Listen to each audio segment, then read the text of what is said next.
Yo guys, and today I'm gonna be talking about Trump.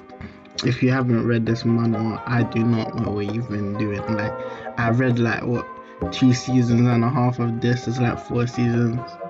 By far one of the best. Now I know we've all read manhwa here, but yeah, this is one of the best ones. Like, trust me. Like, for example, I know everyone's read a cultivating manhwa at least once. I imagine that, but like 100 times better. Like the average cultivating manhwa. This isn't exactly like a cultivating manhwa, but like normally in a cultivated manhwa or source, they have sorcerers or will be martial arts that they're training, or they was reincarnated when they were the strongest person in the world, and then it just focuses on the character, and it's very like you can tell what's gonna happen. Like there's no plot twists, you expect everything, and every other character other than the main character is written badly. Now I'm not trying to violate manhwas, well, those types of manhwas, because I enjoy reading cultivated manhwas, even though they're all similar. I don't have a problem with that, but this one I kind of I kind of say a lot, but it's a breath of fresh air. Like it's something new, it's exciting. You can't tell what's gonna happen. Like it's really good, and like the character development for all the characters, like I just love it. Like it just doesn't focus on the main character getting stronger, but you can tell what's gonna happen anyways. But it's not really like cultivating anyways. It's just sorcery. But yeah, there's some sorcerers like that in that type of cultivating manhwa. But yeah, that's still cultivating manhwas are probably still my favorite genre.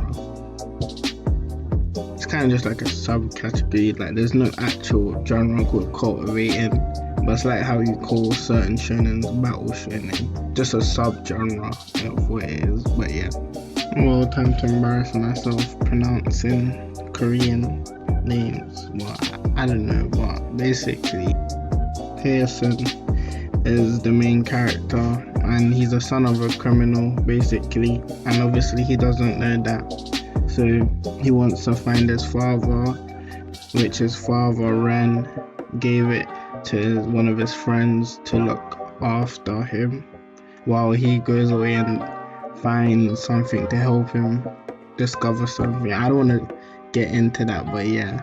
So then there's this something called Melide, which was a female who well, it's kind of like she's a reoccurring character basically. Like she's important to the plot, but she comes once every 4 years, like a leap year, on the day of the leap year, as 100 years ago or something she died, and then she never with a loved one, and then Hyacinth's job is he wants to help her find the guy or her friend or whatever.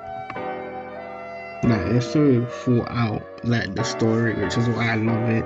Like everything links together. But yeah, as I was saying, so Hyacinth decides to help Melly, and she comes every once in 4 years to help her. So the first time he meets her, Hyacinth actually, well, Melly gives him the power to meet his dad, and then they met, and then a bunch of stuff happened. I don't really want to ruin the story, but yeah, and it's hard to go into like, this is basically the plot, because there's so many twists and turns, which is why I love it. Like you think it's gonna go one way, and then it goes the other, because of like you only know a certain amount. Like you kind of go with them. It's not like you know everything, and when you get annoyed, you're just screaming at the characters, telling them, I'll do this because we know it. You kind of learn with the characters. Because I mean, sometimes they'll give you hints, which I like as well. They'll give you hints and stuff to help. But yeah, then basically Hassan gets his memory wiped and stuff because of his father. But yeah, after that, he joins the Inspector Force, and his father is there again, and then they kind of rekindle. Well, not really, because he doesn't know, and that's the part I'm kind of on. And then But yeah, the characters as a whole are amazing. They even have the part in season 1 where he is kind of in school. You meet some detectives like Ten and the pink haired girl, which I forgot her name. But yeah, Ten is one of my favorite characters. I can't lie, Hassan in the second season, I'm sorry for pronouncing the name wrongly, but yeah, he looks like you know that Tokyo Ghoul Inspector, that crazy one. He was like raised by a ghost or something.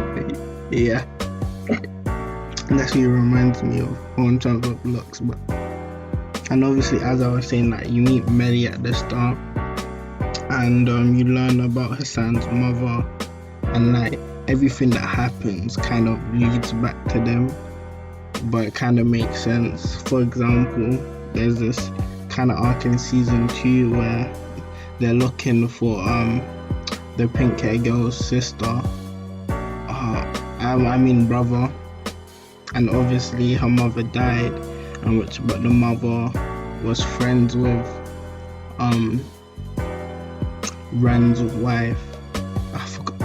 Yeah, so and then obviously that kind of leads back, and he's trying to remember, and everything just plays into account.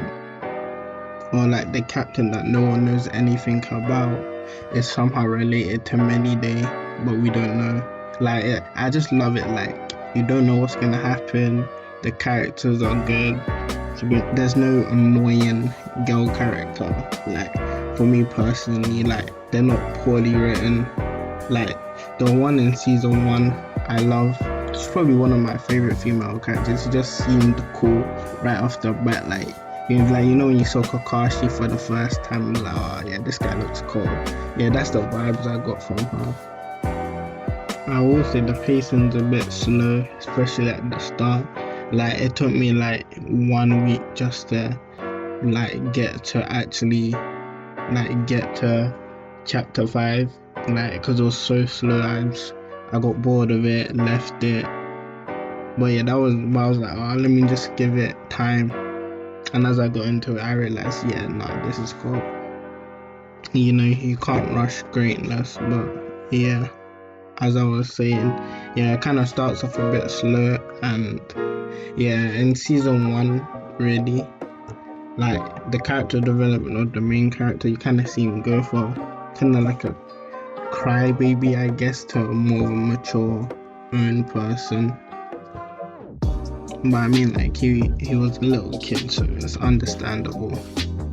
Also, there's not really a lot of sorcerer fights that I've seen as of right now. I mean, there's been a couple, but like it's enjoyable. Like the story, the plot, how the whole thing's coming together. Like, I enjoy. Like if you're looking for a fight in every chapter, every single second, yeah, this is not the manhwa for you. Like you can read any other cultivating manhwas, they'll definitely have that.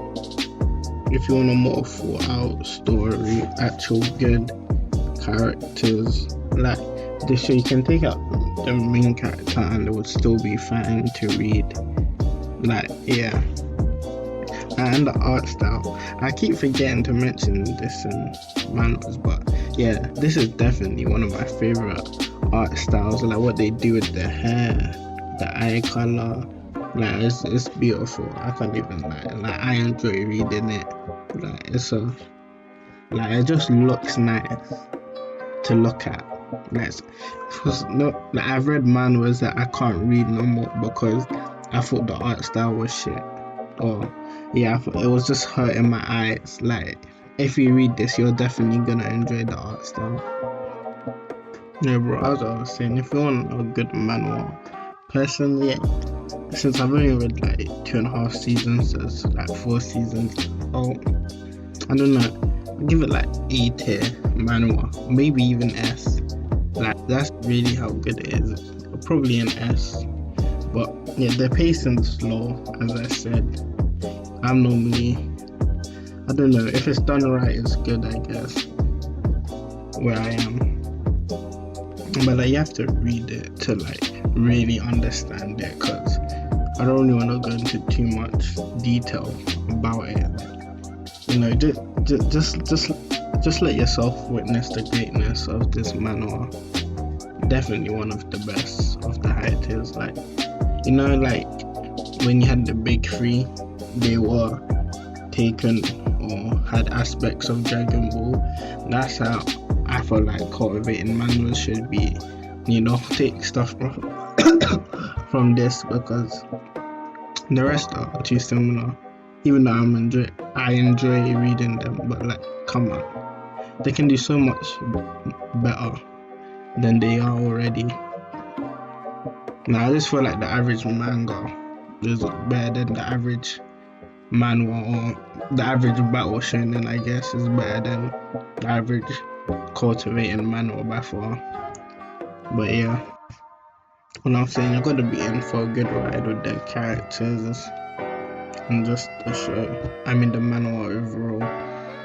The backstories I haven't seen a lot, but the ones I have been calm. There's nothing that I should have tear for or anything, but yeah, they were just calm.